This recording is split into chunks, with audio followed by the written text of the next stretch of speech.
Hello everyone and welcome to the playoffs, week 11 slash quarterfinal slash first playoff game of the TBL season 2.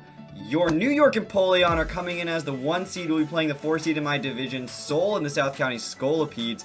Now Seoul got in by the skin of his teeth. He had to win. He won a 2-0 in his last match in week 10, and here he is against us now. So we've got a winner take all 1 game match to get to the semifinals, and we are facing down an absolutely terrifying team. So his team is Zapdos, Tapu Fini, Goodra, Mandibuzz, Primarina, Rotom Heat, Weezing, Scrafty, Jinx, Slaking, and Mega Swampert. Now we have faced this team twice. Both times it looked exactly the same. He has made some changes since then, picking up both Slaking and Primarina. You'll notice there's no longer a Pelipper if you recall this team from before, and there's no longer a Vileplume, so we do have some interesting options as a result of that. Now Slaking does give him another base 100 Pokemon in speed, which is really frustrating, and it gives him a ridiculous physical attack stat. So we do have to watch out for some really premier wall breakers in Slaking and Primarina. However, I think we can answer them. I think we're okay. So we're going to start off here. Hopefully, so this team actually, last time we faced them, the last 2 times were exactly the same team. I used my week 2 team in the week 7 match when we played them again because I didn't get a team in time. This team is all prepared. We're not going to use the same team for a 3rd time because you know the saying, 3rd time's a charm. He's going to beat me if I use the same team 3 times. So we're going to run a little bit different here. Plus, it didn't make as much sense to run as much electric coverage because he no longer has Pelipper. So, Latias, the first Pokemon, is going to be holding a Life Orb just like the last 2 times. However, we have replaced Thunderbolt with Energy Ball.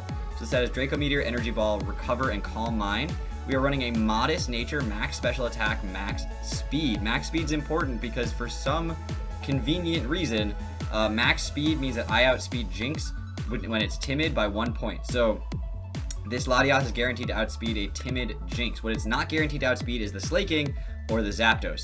Gotta watch out for those two if they are jolly / timid. We have to make sure that we are careful and wary of the fact that they can outspeed us naturally without any sort of choice item. Now, next up we have Nino the Gardevoir. Yes, the Latias Gardevoir obviously coming back. They have put in so much work. Latias, shout out, finished with the highest differential, most kills in the league in the regular season. So definitely one of the best wall breakers for league format this season. Next up though, we have Gardevoir. Gardevoir is going to be holding the Gracium Z Trace for its ability with Moonblast, Psyshock, Energy Ball, and Destiny Bond. Last time, again, we were running the Assault Vest, which I actually really liked the Assault Vest this time, but I couldn't justify a 4th move because there was no reason for me to run Thunderbolt for his team at all. Now that all of the things that would be weak to Thunderbolt, Tapu Fini, Primarina, are also weak to Grass, and Grass also covers Mega Swampert. So there's no reason for me to run Thunderbolt on this team anymore as long as I have the Grass type coverage. Now Gracium Z, Energy Ball, O-Co's, Tapu Fini or Primarina, obviously Mega Swampert, but that's also O-Co'd by a regular Energy Ball unless he's running some crazy investment in it. Destiny Bond with 180 speed and a plus speed nature. If he gets the rain up, which he has to set up manually, but if he does get it up for his Mega Swampert, we can come in, Trace Swift Swim, and outspeed it every time. We've done this before, but by holding Gracium Z and using Destiny Bond, we outspeed anything and can take it out if Gardevoir is going to go down. Which means Gardevoir could theoretically Gracium Z the Tapu Fini and immediately Destiny Bond whatever switches in to try to handle it, whether it's the Weezing or the Slaking or whatever. And so that's really useful. Now obviously this thing handles some other things in his team and I don't just want to let it go down. Moonblast can handle the Scrafty and the Mandibuzz and the Goodra pretty well. Psyshock is there for the Weezing. We've got Energy Ball for the Mega Swampert and the Primarina, as I said before. So we have answers to a lot of his team. This is one of the best wall breakers that I've been using all season, so I definitely don't want to just discount it as death fodder at any point. But if I do get the chance to click Destiny Bond on something and I know I'll outspeed it, his team is relatively slow, which means I will be going first most of the time, this thing will have a really good chance to get that Destiny Bond off and get me in good position to continue winning this game and maintain momentum. Next up is Jellicent, one of our walls this week. Jellicent is going to be rocking the Leftovers with Water Absorb and Toxic, Protect, Hex, Recover. Now, I was going back and forth on Toxic Will-O-Wisp. Toxic Will-O-Wisp. His team doesn't appreciate Toxic, with the only immunity being Weezing. And then obviously anything with Tapu Fini's ability up is immune to Toxic. But and it doesn't, and Mega Swampert would prefer to be toxic to burned. Things like Scrafty would prefer to be toxic to burn. Slaking would prefer to be toxic to burn. So I was looking at, like, do I want to go Will-O-Wisp? And because nothing except Rotom Heat is immune to the Will-O-Wisp, how do I want to play this? And I thought about doing both, but I just couldn't quite justify it. And so what I decided was I was going to run Protect. Now, Protect does a lot of things for me this week. It has a lot more utility than just being toxic Protect stalling. Besides getting leftovers, recovery, and stuff like that, stalling out turns of Tapu Finney's Misty Terrain so I can get that Toxic up is huge. It allows me to beat Tapu Finney one-on-one pretty much. So I can stall it out, get that Toxic, recover while I need to, and then just start hexing away. It Protect off of the turns of Slaking that it is using its moves means that I can actually effectively stall out Slaking with Toxic, even though I don't have any way of hitting Slaking directly with this Jellicent.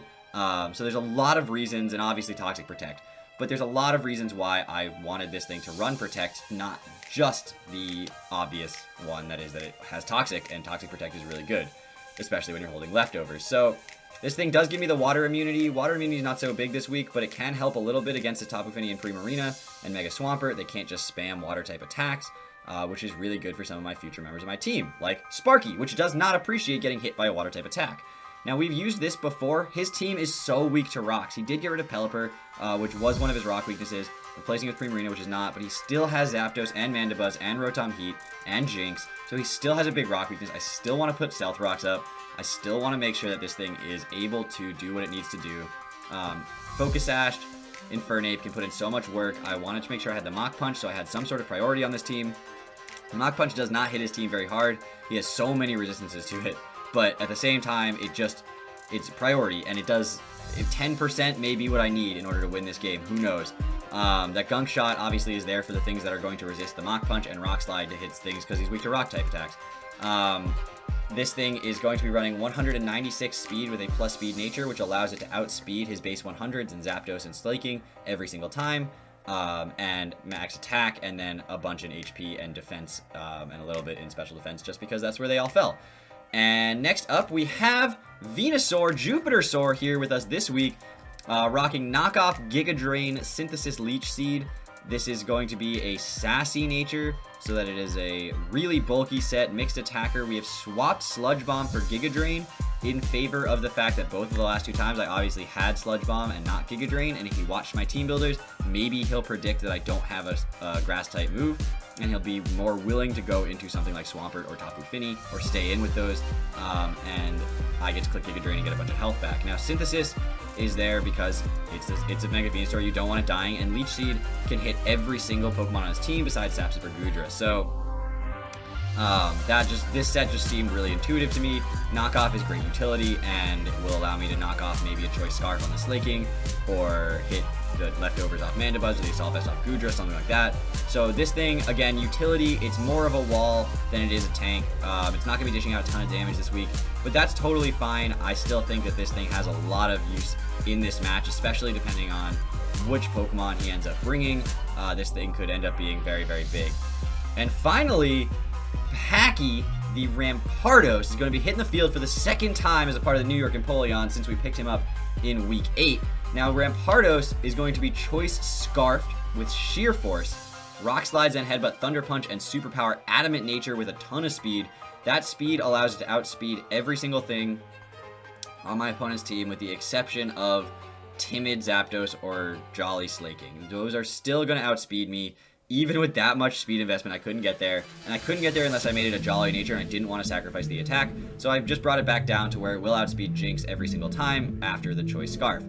Now, every single Pokemon on his team, with two exceptions, are 2-hit KO'd by Rock Slide. And those two exceptions are Mega Swampert and Scrafty. Those are the only two things that resist it, and those are the only two things that can take it. So, Mega Swampert is a problem for this. I don't love staring at a Mega Swampert. Rock Slide with Sheer Force is going to do about 30% to a Mega Swampert. Zen Headbutt's going to do a little bit more than that, but not too much. And this thing doesn't really love staring down a Mega Swampert. It does sort of become Mega Swampert fodder as far as setup goes. But if I can weaken the Mega Swampert a little bit or get it off the field, this thing has a field day with his team. Thunder Punch can OHKO pre-Marina after rocks. Superpower can do about 80% to Scrafty, and if it's not Intimidate, it'll OHKO to Scrafty. We've got Zen Headbutt, which can OHKO Wheezing after rocks. Rock Slide will OHKO Mandibuzz, it'll OHKO Zapdos, it'll OHKO Rotom Heat, it'll OHKO Jinx, this thing is an absolute wall breaker to the utmost, and what I want to be able to do is save it for mid-game, use it as effectively as I can, bring it in, switch it out, keep my walls healthy, be able to kind of use it and as needed, and then, you know, continue to bring this thing in and out.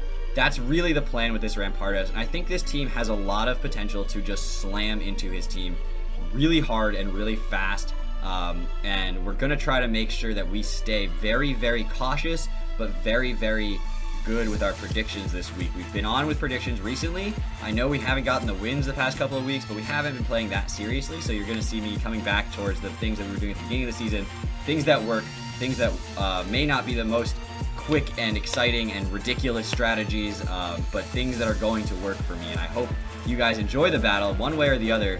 It's either me or Soul going on to the semifinals in the TBL.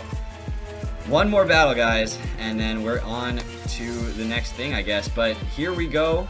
Thank you everyone so much for watching. I will see you tomorrow with that battle against Soul for our spot in the semifinals in the Moon Division. Thank you so much for enjoying the TBL this season. If you have, I hope you guys are doing well, and I will see you tomorrow. Bye.